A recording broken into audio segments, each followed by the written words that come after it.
காற்றையும் கடலையும் இயேசு அடக்குகின்ற அந்த நிகழ்வு இன்றைய நற்செய்தி வாசகத்தில் வாசிக்க கேட்டோம். புயல் நமக்கு ஒரு புரிந்த தெரிந்த ஒரு இயற்கை சீற்றம். அதனால் வருகிற அழிவும் அதிலிருந்து எப்படி காத்துக்கொள்வது என்பதும் நமக்கு கற்பிக்கப்பட்டிருக்கிறது, நமக்கு தெரிந்தது தான். தயாராக இருந்தால் தப்பித்துக் கொள்வோம். இருந்தாலும் புயல் அடிப்பது நிற்காது.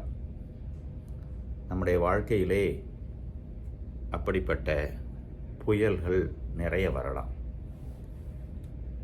திடீரென்ற குடும்பத்திலே யாராவது இறந்து போனதனால் வருகிற இழப்பு, பண பிரச்சனையினால் வருகிற கஷ்டம்,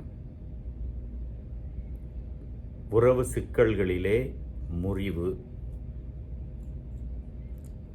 சில சமயங்களிலே நம்முடைய விசுவாசம் நம்பிக்கை மீது நமக்கு வருகின்ற சந்தேகம்,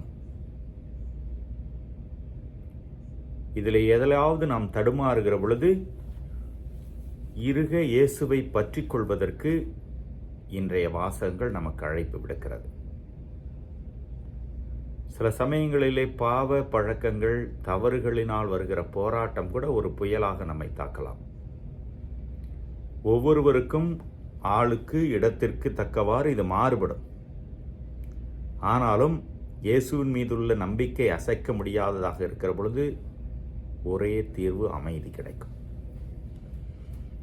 இதை நம்முடைய நம்பிக்கையினால் தான் பெற்றுக்கொள்ள முடியும்.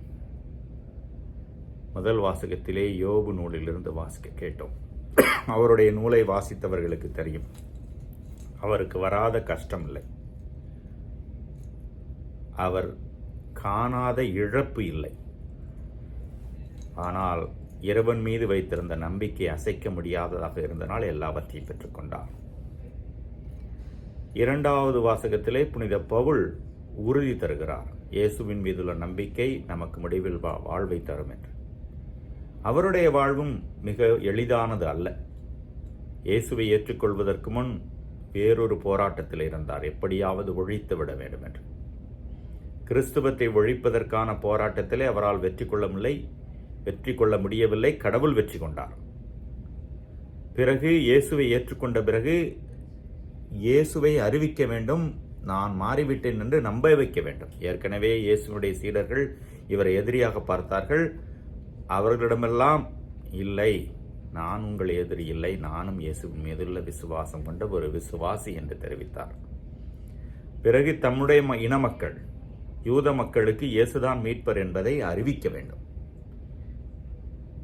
கால்நடையாக கப்பலிலே பயணம் செய்து பல விதத்திலே இயேசுவை அறிவித்துக் கொண்டேதான் இருந்தார். அவருடைய வாழ்வு முழுவதுமே ஒரு புயல் போராட்டம் தான். ஆனால் இயேசுவின் மீதுள்ள நம்பிக்கையிலே அதை வெற்றி கொண்டார். எனவே நம்முடைய வாழ்விலே எங்கே புயல் வீசுகிறது யோசித்து பார்ப்போம். இயேசுவை பற்றி கொண்டால் அமைதி நிச்சயம் என்பதை மறக்கக்கூடாது.